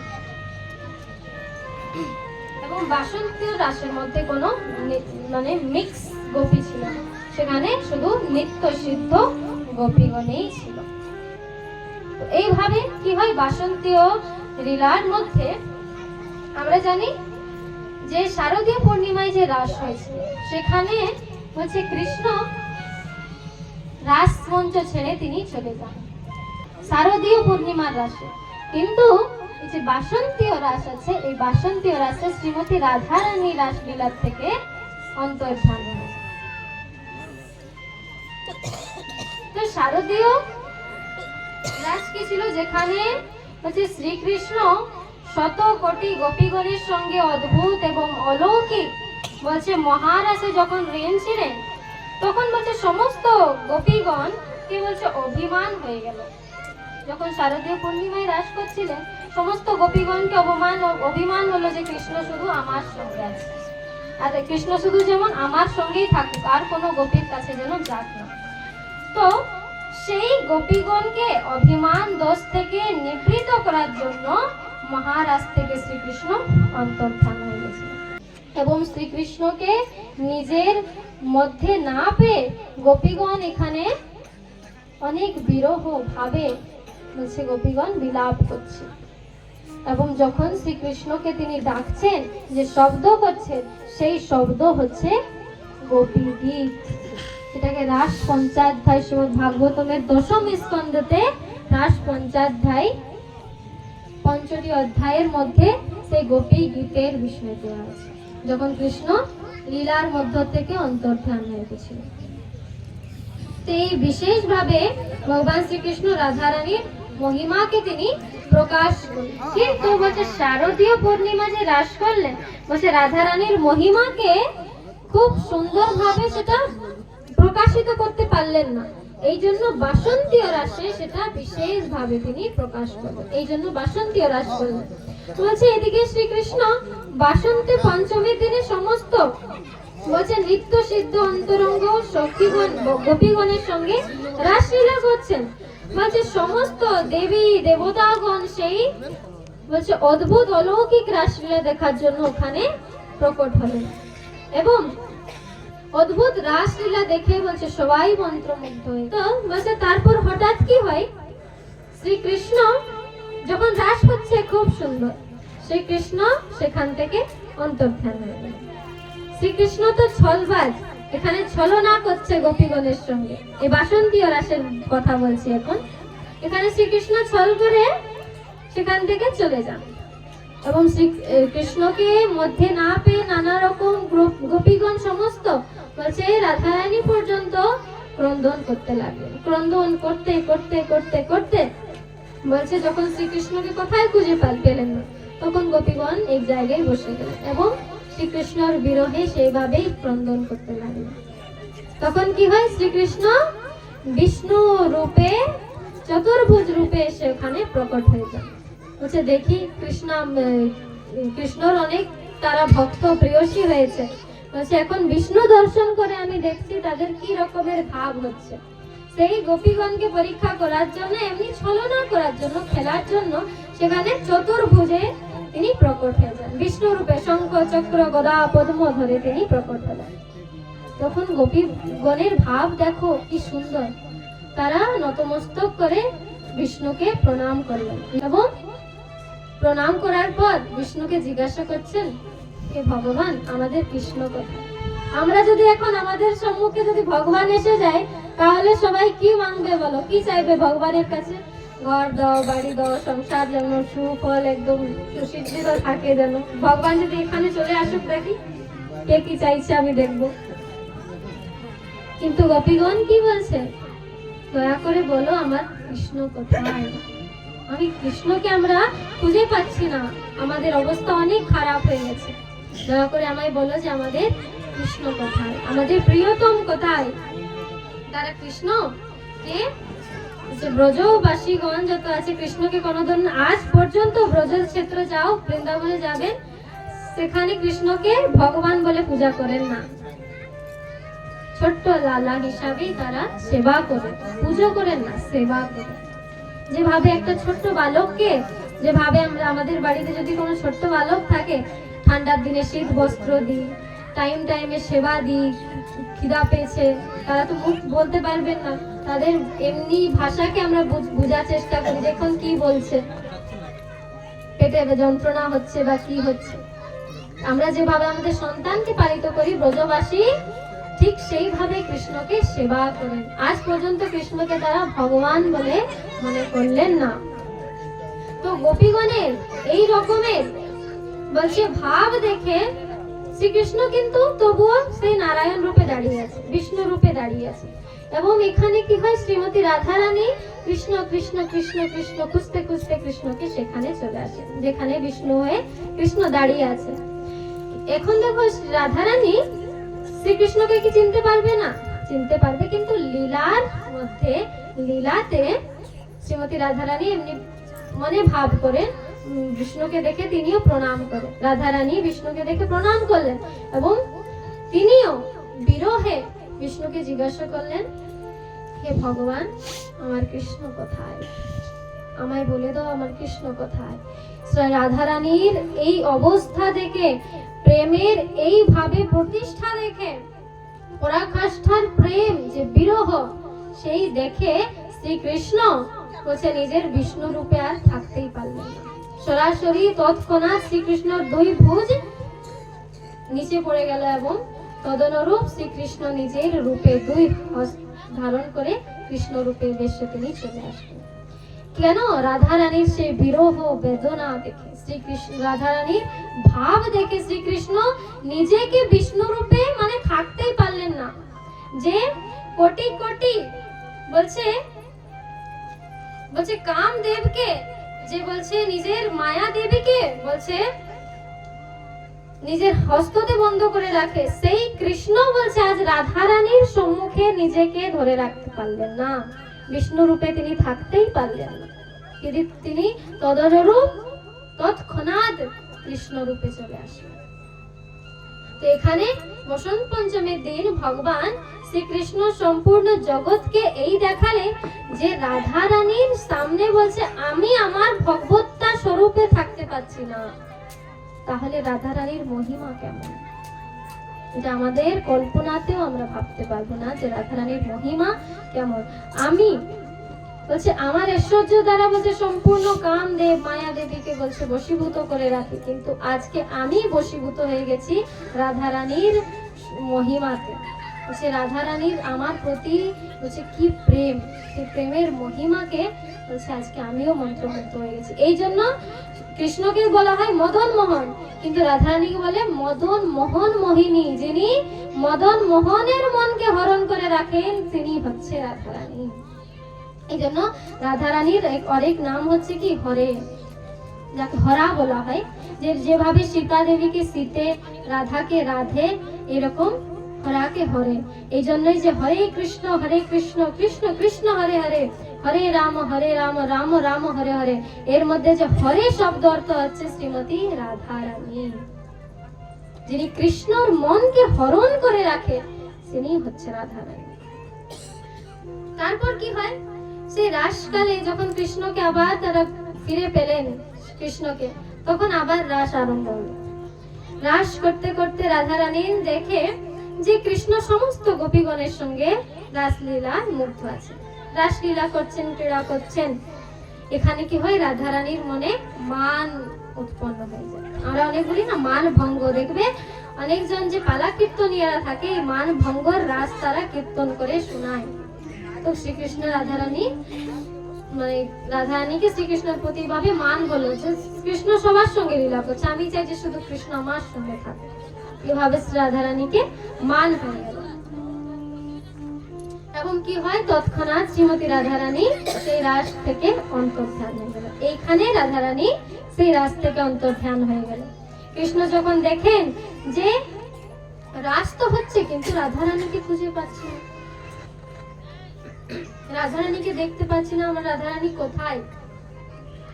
তখন শ্রীকৃষ্ণ হা রাধে বলে রাধা রানীকে খুঁজে বেড়ায়, অনন্য সমস্ত জায়গাতে খুঁজেন। কারণ রাধা রানী বিনা বলছে কেমন রাস আমরা এখন শুনলাম না, বলছে বলে তুহু বিনা কাহারো রাস, তুহু লাগি মর বড় জবাস।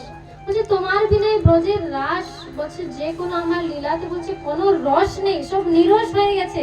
হে রাধা রানী তুমি কোথায় চলে গেছো? এভাবে ক্রন্দন করে করে কি করছে শ্রীকৃষ্ণ বেনু গীতে ডাকে রাধিকা নাম, এসো এসো রাধে রাখো প্রাণ। বলছে আমার রাধা রানীকে না দেখে আমার প্রাণ বেরিয়ে যাচ্ছে, আমি আমার আর প্রাণ রাখতে পারছি না। হে রাধা রানী তুমি কোথায় আছো? একবার দর্শন দাও, একবার চলে এসো। এভাবে কৃষ্ণ আজ ক্রন্দন করে করে শ্রীমতী রাধা রানীকে খুঁজে বেড়াচ্ছেন। এখানে শ্রী চৈতন্য চরিতামৃতে আমি বললাম না, চৈতন্য মহাপ্রভু এবং রামানন্দ রায়ের মধ্যে এই বাসন্তীয় রাসে খুব সুন্দর লীলা কথা উল্লেখিত করা আছে। তো চৈতন্য মহাপ্রভু রায় রামানন্দকে বললেন যে হে রায় রামানন্দ, তুমি যাও এবং এই বসন্ত রাসলীলাকে সমস্ত লোককে শোনাও, সমস্ত জগৎকে শোনাও। এর দ্বারাই বলছে রাধা রানীর মহিমাকে প্রকাশিত করতে পারবেন। যখন রাধা রানী রাস ছেড়ে চলে যান তখন শ্রীকৃষ্ণের কি স্থিতি ছিল সেই স্থিতিকে বর্ণনা করেছেন এখানে রায় রামানন্দ। বলছে তাহা বিনু রাসলীলা নাহি ভাই চিত্তে, মন্ডলী আদি ছাড়িয়া গেলা রাধা অন্বিষতে। বসে রাসলীলা মণ্ডল ছেড়ে চলে গেল রাধারানী, এবং তাহার বিনা আমার কিছু ভাল লাগছে না, আমার চিত্তে কোনো আনন্দ প্রাপ্ত করতে পারছি না, আমি কোনো রসের লাভ করতে পারছি না। বলছে রাধারানীর বিনা কৃষ্ণকে রাসের মধ্যে কোনো রস আসছে না, কৃষ্ণ ব্যাকুল হয়ে গেছে। সব জায়গায় শ্রীমতী রাধারানীকে খুঁজেন, কিন্তু কোথাও আর শ্রীমতীকে পাচ্ছেন না শ্রীকৃষ্ণ। এবং এভাবে খুঁজতে খুঁজতে খুঁজতে খুঁজতে বৃন্দাবনে গেলেন।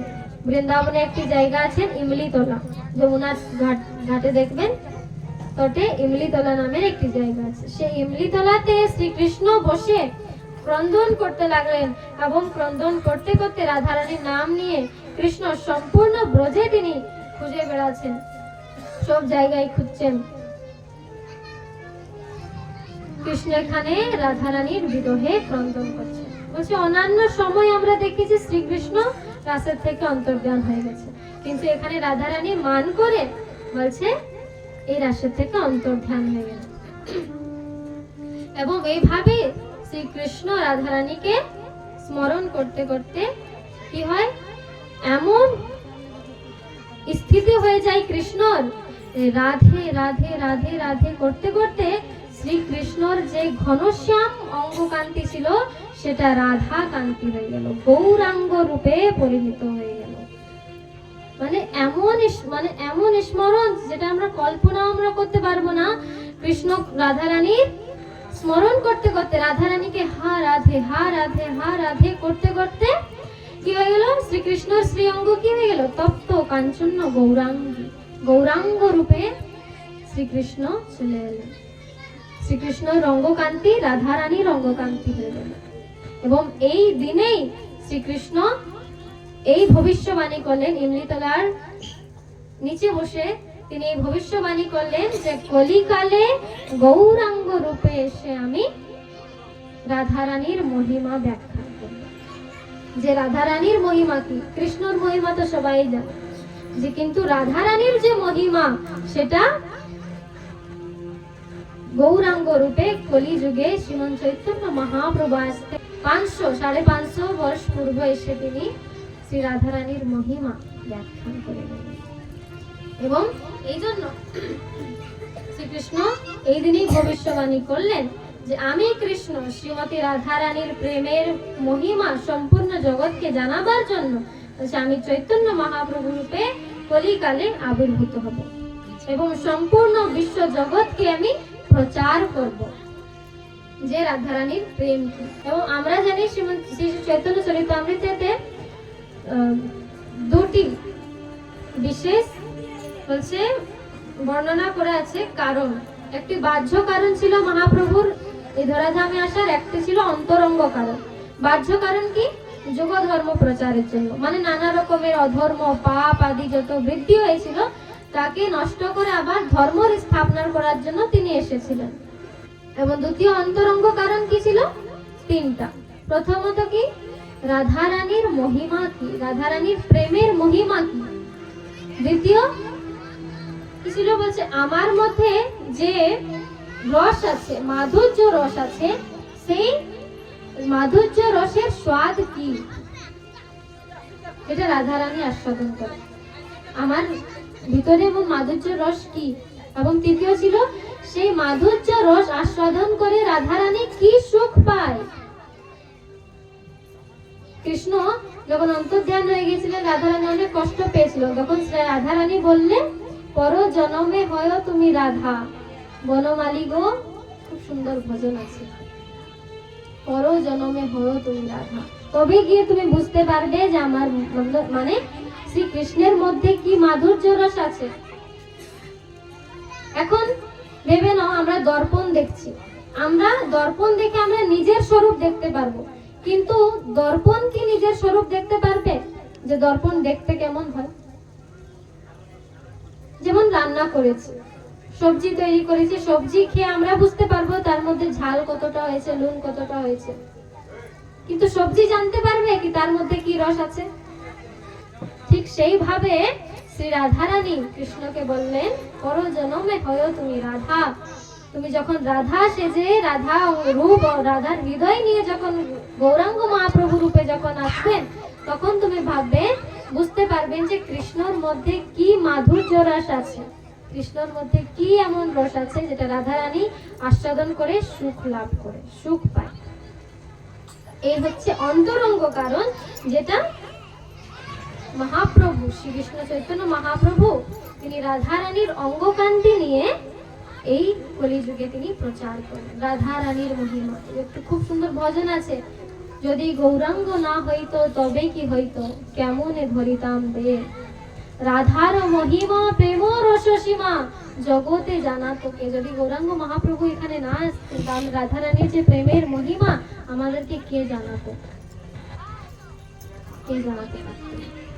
এই জন্য শ্রীমন চৈতন্য মহাপ্রভু আমাদেরকে শিক্ষা দিলেন যে ভগবানের সেই রাস মঞ্চতে পৌঁছাবার জন্য, সেই রাসে পৌঁছাবার জন্য, সেই বৃন্দাবনের মহারাস, গোলকের প্রেমধন যাকে বলা হয়, সেখানে যদি আমরা পৌঁছাতে চাই, তাহলে মহাপ্রভু যে আমাদেরকে হরিনাম রূপী প্রেমধন দিয়ে গেছেন, সেই নাম আশ্রয় গ্রহণ করতে হবে। হরে কৃষ্ণ কৃষ্ণ কৃষ্ণ হরে হরে, হরে রাম রাম রাম হরে হরে। যখন এই নাম নিতে নিতে নিতে নিতে আমাদের অন্তর যখন শুদ্ধ অবস্থায় এসে যাবে, শুদ্ধ সত্য কৃষ্ণ ভাব ভক্তি যখন আমাদের হৃদয়ে সঞ্চারিত হবে, তৎক্ষণাৎ আমরা শ্রীকৃষ্ণর পরম ধামে, গোলক ধামে, সেই গোলকের প্রেমধন রাস লীলাতে আমরাও সম্মিলিত হতে পারবো। এবং আমাদেরকে প্রথমে কি করতে হবে, নিজের এই যে চিত্ত, আমাদের যে ভিতরে আত্মা আছে, এটা পবিত্র করতে হবে। যতক্ষণ পবিত্র হবে না, ততক্ষণ শ্রীকৃষ্ণের নাম আমরা রুচি আসবে না। নাম নিব কিন্তু নামের রুচি আসবে না। কিন্তু নাম নিতে হবে কার সান্নিধ্যে? গুরু চরণ আশ্রয় গ্রহণ করতে। কারণ আমাদের যত শাস্ত্র আছে, মন্ত্র আছে, বা শ্রীকৃষ্ণের লীলা আদি আছে, যা কিছুই আছে, আমরা যতক্ষণ গুরুদেব আমাদেরকে আদেশ করবেন না, গুরুদেব আমাদেরকে কৃপা করবেন না, আমরা সেটাকে লাভ করতে পারবো না। এই জন্য গুরু অনেক অনিবার্য। আমি নিজের প্রতিটি কথাতে বলি যে হরিনাম করতে গেলে গুরুদেব চরণাশ্রয় গ্রহণ করো, হরিনাম নাও এবং একাদশী ব্রত পালন করো। তুলসী ধারণ, তুলসী সেবন এবং একাদশী ব্রত পালন। এখানে কে কে একাদশী করেন বলুন তো? একটাই মাতাজি তো। আর কেউ একাদশী করেন না? জিতা পূজা করেন? জিতা পূজা যাকে বলে, বট সাবিত্রী পূজা করেন না?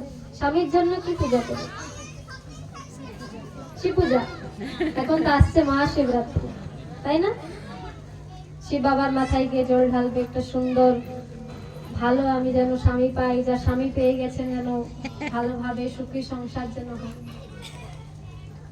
অনেক জায়গাতে জিতা পূজা করে নিজের সন্তানের জন্য, স্বামীর মানে বট সাবিত্রী পূজা করে স্বামীর জন্য দীর্ঘ আয়ু যেন প্রদান হয়। কিন্তু আমরা কি ভেবে দেখেছি যে আমাদেরকে যে মনুষ্য শরীর দিয়েছেন, তাদের জন্য আমরা কি করছি? সকালে স্নান করে একটা আগরবাতিও জ্বালাইনি মনে হয়।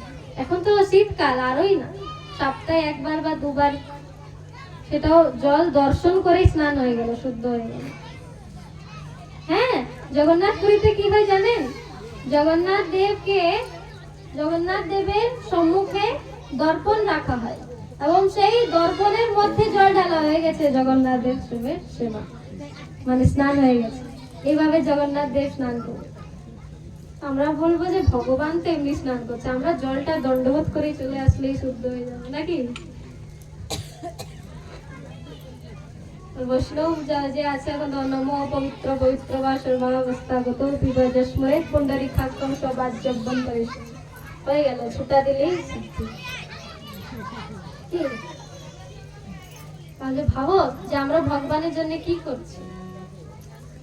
কিছু করছি? আমরা তো কোনো তপ করি না, বরং ভগবান আমাদের জন্য তপ করে দাঁড়িয়ে আছে। জগন্নাথ পুরী যাবেন, জগন্নাথ দেব এই অবস্থায় দাঁড়িয়ে আছে। কত কাল ধরে আজ ধরে জগন্নাথ মহাপ্রভু এই অবস্থায় দাঁড়িয়ে আছে। এই অবস্থার বিশেষ জানেন, বিশেষতা কি? জগন্নাথ মহাপ্রভু এই অবস্থায় যে দাঁড়িয়ে আছেন, তিনি সেই শুদ্ধ ভক্তের অপেক্ষায় আছে, যে আমার শুদ্ধ ভক্ত শুদ্ধ ভক্তি লাভ করে আমাকে আলিঙ্গন করবে, মানে আমি তাকে আলিঙ্গন করার জন্য দাঁড়িয়ে আছি, কিন্তু শুদ্ধ ভক্ত নেই। তাদের জন্য আমরা কিছু তপস্যা আমরা করছি না, ভগবান আমাদের জন্য তপস্যা করে এইভাবে দাঁড়িয়ে আছে যে আমার কোন শুদ্ধ ভক্ত আসবে এবং সে আমাকে গ্রহণ করবে। কারণ আমরা যে জীব, আমরা যেহেতু আমাদের নিজের কোনো পাপের কারণে আমরা ভগবান থেকে দূর হয়ে গেছি, কিন্তু জীবের বলছে পরিচয় কি? জীব হচ্ছে নিত্য কৃষ্ণ দাস। আমরা যে জীব, আমরা পরিচয় দিই আমি চিন্টুর বাবা, আমি পিন্টুর মা, আমি নানার মাসি, আমি নানার দিদি, এইভাবে আমরা পরিচয় দিচ্ছি নাকি? কিন্তু জীবের পরিচয় হচ্ছে কি? জীব হচ্ছে নিত্য কৃষ্ণ দাস।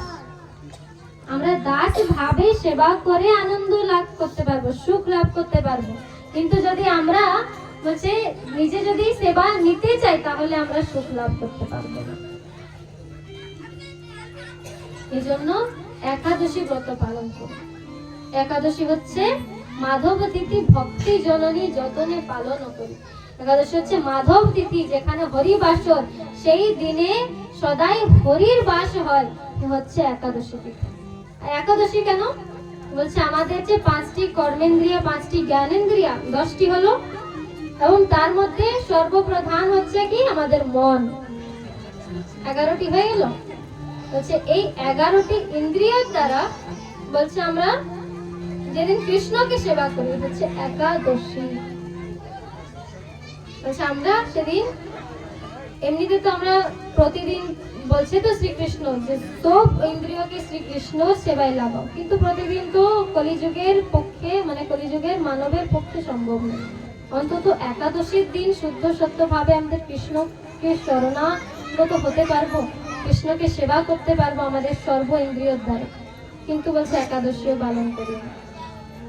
বলছে তুমি যত এই বিশ্বতে বলছে যত পূজা পাঠ ব্রত আদি আছে, তুমি করো বা না করো, তার থেকে বলছে কোনো পাপও অর্জন হবে না এবং কোনো অপরাধও লাগবে না, পাপও লাগবে না, পুণ্যও হবে না।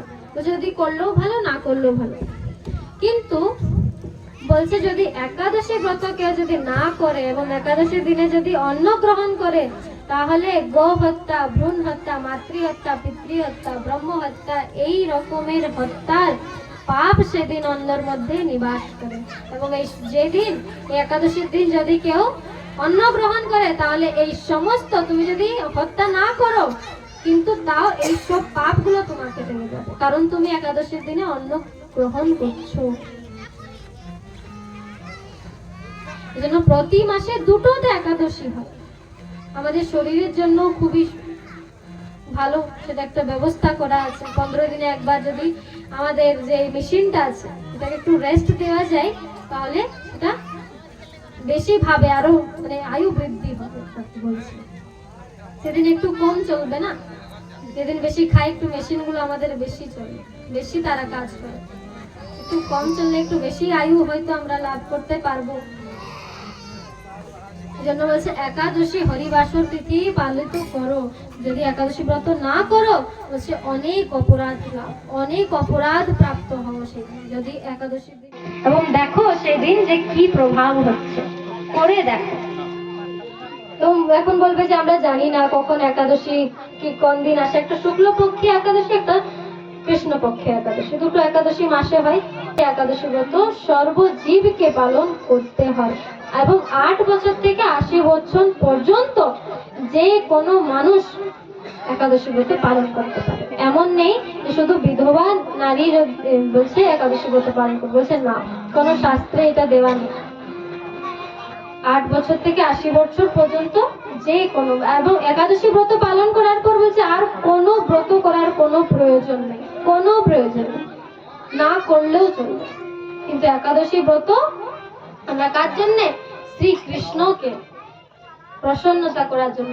একভাবে বলতে পারি শ্রীকৃষ্ণকে ধন্যবাদ জানাবার জন্য আমরা একাদশী ব্রত পালন করি। যত বৈষ্ণবগণ আছে বা অবৈষ্ণবগণও একাদশী ব্রত পালন করে। এমনই এই যে দীক্ষা নিতে হবে একাদশী ব্রত পালন করলে।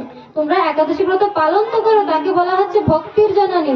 একাদশী ব্রত পালন করলে না মিলে তোমাদের হৃদয়ে ভক্তি দেবীর সঞ্চার হবে, এবং যখন ভক্তির সঞ্চার হবে তোমরা না চাইলেও শ্রীকৃষ্ণকে প্রাপ্ত করতে পারবে, শ্রীকৃষ্ণর সেবা লাভ করতে পারবে। আমি অন্তিমেতে এই কথাই বলে রাখি যে তুলসী ধারণ করো, বা যে ভয় করে ধারণ না করে বলছে তুলসী দেবীর সেবা করো, প্রতিদিন জল দান করো এবং প্রদক্ষিণা করো, 4 বার প্রদক্ষিণা করো এবং একাদশী ব্রত পালন করো। আরেকটা জিনিস, অনেকজন বলে যে রোববার দিনে তুলসী দেবীকে জল দান করতে নেই, তুলসী দেবীকে স্পর্শ করে তুলতে নেই, এমন কোনো বিধান নেই। হ্যাঁ ঠিক আছে, রবিবার বা গুরুবার এরকম কিছু হবে, কিন্তু দ্বাদশীর দিনে বৃন্দা দেবীকে স্পর্শ পর্যন্ত করতে নেই। কারণ কেন? আমরা যেভাবে একাদশীর দিন উপবাস থাকি তো শ্রীকৃষ্ণের জন্য, সেইভাবে বৃন্দা দেবী ও শ্রীকৃষ্ণের জন্য একাদশী ব্রত পালন করে। এবং যেদিন ব্রত পালন করি সেদিন তো কোনো মনে আসে না, তারপরের দিন একটু উইকনেস হয়, কমজোর লাগে।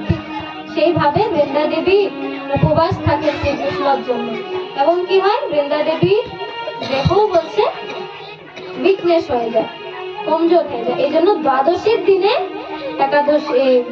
দিনে বৃন্দা দেবীকে স্পর্শ পর্যন্ত করবেন না। একাদশীর দিনও করতে নেই, কিন্তু যদি হরির সেবাতে বৃন্দা পত্র নেই, তুলসী পত্র নেই, তাহলে 3 বার হাততালি দিয়ে মহামন্ত্র বলে তুমি চয়ন করতে পারো, কিন্তু দ্বাদশীতে ভুলেও স্পর্শও করবে না বৃন্দা দেবীকে, অনেক অপরাধ লাগবে।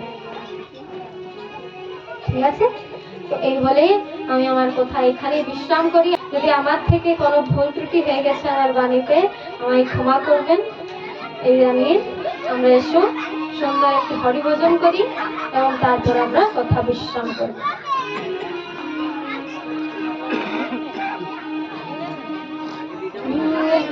আনিল রে, কোথায় ছিল রে, আমরা সবাই দাঁড়িয়ে মধুমাখা হরিনাম, কে আনিল রে, কোথায় ছিল রে, মধুমাখা হরিনাম, কে আনিল রে, কোথায় ছিল রে।